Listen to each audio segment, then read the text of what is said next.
Olá, meus queridos, tudo bem com vocês? Espero que sim. Vamos dar início a mais uma aula de história. Vem comigo. Bom, hoje nós vamos falar de um assunto novo. Novo para esse ano, mas talvez vocês já tenham ouvido falar. É a Guerra Fria. Já ouviram falar? Não? Então vamos aprender. É hoje. Bom, a Guerra Fria, ela teve início com o final da Segunda Guerra Mundial, né? Foi um conflito político, ideológico e militar entre as duas grandes potências no pós-Segunda Guerra Mundial. Quem eram essas duas potências? Estados Unidos, capitalismo, né? E União Soviética, que pregava o comunismo, tá? São duas ideias completamente diferentes uma da outra.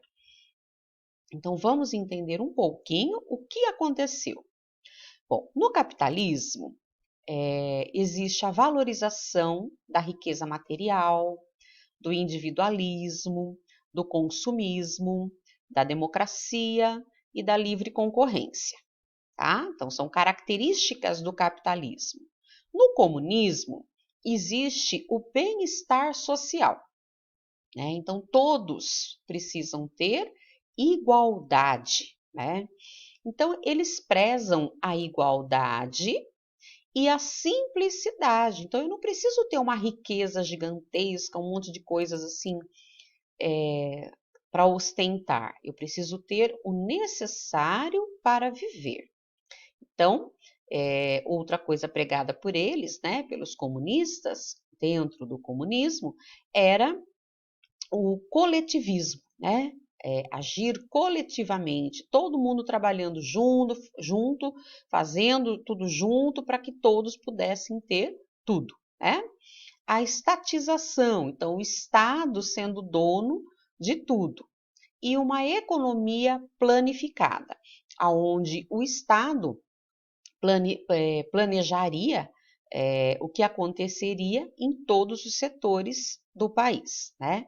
Então, são duas visões completamente diferentes uma da outra, né? Nós já estudamos sobre isso, nós vimos lá na Revolução Russa as ideias que foram pregadas, né? O comunismo e a implantação do comunismo dentro da União Soviética, da Rússia que se transformou União Soviética, né? E aí nós temos o capitalismo que ficou muito forte aí representado pelos Estados Unidos.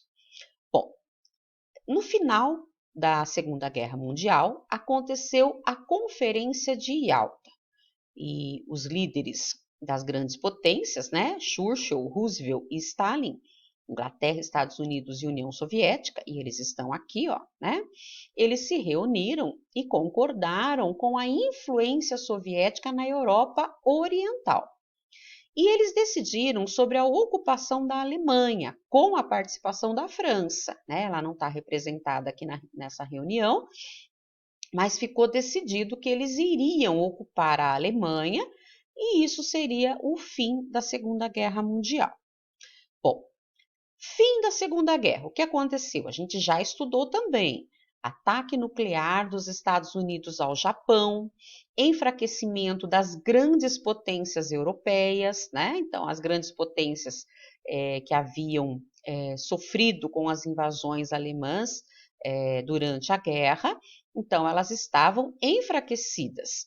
Por conta disso, houve um crescimento, a emergência de duas grandes potências, Estados Unidos, capitalista, e a União Soviética, né, o RSS, comunista. Então, aconteceu a bipolaridade mundial, uma bipolarização. O mundo ficou dividido em duas, vamos dizer assim, duas grandes potências, ou em dois grandes blocos, ou em dois grandes extremos opostos aí, né? O que era Estados Unidos de um lado capitalista e a União Soviética de outro comunista, por uma disputa pela hegemonia mundial, né? Eles disputavam o poder mundial. E a partir disso, né, dessa disputa mundial entre esses dois países, capitalistas e comunistas, teve início a Guerra Fria, né? Então a gente tem aqui um mundo bipolarizado, Estados Unidos, né, e todos os seus aliados. Então a gente tem aqui, olha, os países que estão nesse tom mais laranjinha, né, aliados dos Estados Unidos. E os que estão em rosa, né, são os países que aderiram ao apoio para a União Soviética. Então apenas dois blocos de poder, Estados Unidos e União Soviética. Aí a gente tem algumas características da Guerra Fria, né? Primeiro ponto, uma disputa tecnológica, uma busca por tecnologia muito grande, né? Uma corrida armamentista em busca de armas, de tecnologia, se preparando para uma nova guerra. Uma corrida espacial, uma busca do domínio do espaço, né? Foi o período em que o homem chegou à Lua, né? A espionagem foi uma outra característica muito importante da Guerra Fria. Do lado dos Estados Unidos, a gente tinha a CIA e do lado da União Soviética, a KGB. Também durante esse período houve a busca de aliados, né? Cada bloco buscando países que pudessem reforçar o seu bloco, o seu grupo, né? Isso provocou, claro, conflitos regionalizados, né? Então, muitas vezes, como nós vamos ver o caso de Cuba, que Estados Unidos, né, fez uma barreira lá contra Cuba por conta da União Soviética estar buscando a influência cubana, né? E também um jogo de difamações, né? Um tentando prejudicar o outro através de propaganda negativa, né? Um país tentando prejudicar o outro. Aqui nós temos as imagens, ó, daquele filme que conta a história do Rocky Balboa, um dos filmes da série, né? Ele luta com o soviético, que era um gigante, um monstro, né, o homem. E aí ele apanha e no final ele sai ganhando. Então, olha que interessante, né? O filme norte-americano, a bermuda, ó, a bandeira dos Estados Unidos, aqui, União Soviética. Então, numa disputa gigantesca. E aí, quem sai vitorioso é o Rock, né? Estados Unidos. Então, de uma forma indireta, a mídia, o cinema, buscavam colocar para as pessoas essa questão, né?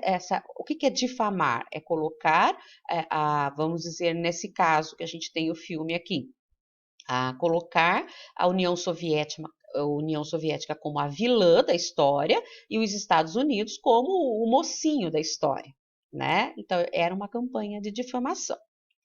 Bom, aí nós temos também, em 1945, a criação da ONU, a Organização das Nações Unidas, visando garantir a paz mundial e lutar pelo fim da miséria no mundo.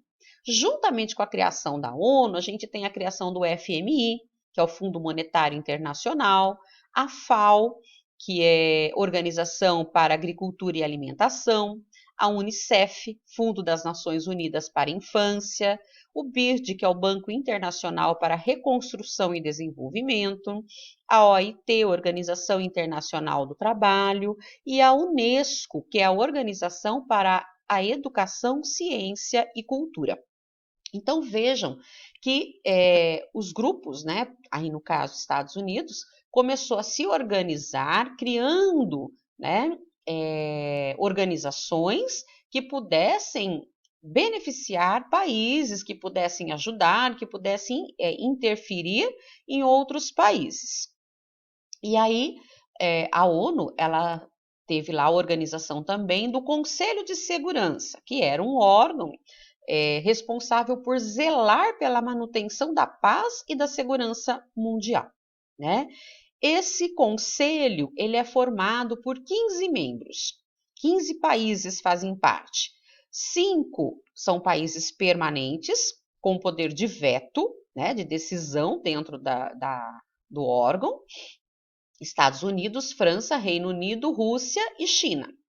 E 10 são temporários, eles são eleitos pela Assembleia Geral para mandato de 2 anos. O Brasil e o Japão são os que mais foram eleitos até agora, né? E aí tem aqui alguns anos, né, de mandato do Brasil dentro do Conselho de Segurança da ONU, né? Alguns anos que o Brasil foi eleito como membro temporário. Bom, na Conferência de Potsdam, em 1949, houve a divisão da Alemanha e de Berlim em 4 zonas de ocupação. Então, olha o que eles fizeram com a Alemanha após, né, o final da Segunda Guerra Mundial. A Alemanha foi dividida em 4 zonas de influência. Ó, zona inglesa é o roxinho, zona soviética é o cor-de-rosinha mais escuro aqui, zona americana dos Estados Unidos, esse tom rosinha mais claro, e esse tom mais verdinho, zona francesa. Depois, né, houve uma divisão maior ainda, que nós vamos estar falando, não maior, mas uma divisão em 2 partes, né, com o Muro de Berlim. Mas já chegamos lá, já. Era lá. Aqui, então, a gente tem a divisão da Alemanha, depois que ela foi dividida em 4, aí ela foi dividida novamente em 2 partes. República Democrática da Alemanha Oriental e República Federal da Alemanha Ocidental. Então, Oriental, liderada pelos países capitalistas. República Federal da Alemanha Ocidental, liderada pela União Soviética. Então, o país foi dividido por um muro. Então, Berlim se torna o principal alvo de investimentos norte-americanos e obtém grande desenvolvimento, né? Então, a cidade, olha, de Berlim, ela foi dividida por um muro, gente. Olha que triste isso, né? Quem se arriscasse a pular, quem se arriscasse a pular de um lado para outro da cidade de Berlim, podia ser morto, né? Porque aqui tinham fios elétricos no chão, né? Cerca elétrica, tinha cachorros bravos que ficavam vigiando, foi construído torres de observação, e se alguém tentasse passar, poderia ser morto. Então vejam bem, a cidade foi dividida. Berlim foi dividida ao meio por um muro e era o símbolo da divisão mundial. O Muro de Berlim era o símbolo da divisão mundial. Em 1961, para conter a migração, né, olha, oriental-ocidental, os comunistas constroem um muro dividindo a cidade, né? Então, o Muro de Berlim, ele se tornou um símbolo da divisão mundial em 2 blocos. O Muro de Berlim hoje não existe mais, ele foi derrubado 30 anos depois da construção, com o fim da União Soviética. Mas isso é uma matéria que a gente ainda vai estudar. Então, eu não vou entrar em detalhes no fim da União Soviética e nem na derrubada do Muro de Berlim. Então, vamos dar continuidade. Bom, detalhe, o tempo dessa aula está acabando. Então, eu vou encerrar e recomeçar um outro vídeo, ok? Já volto já. Espera aí, hein?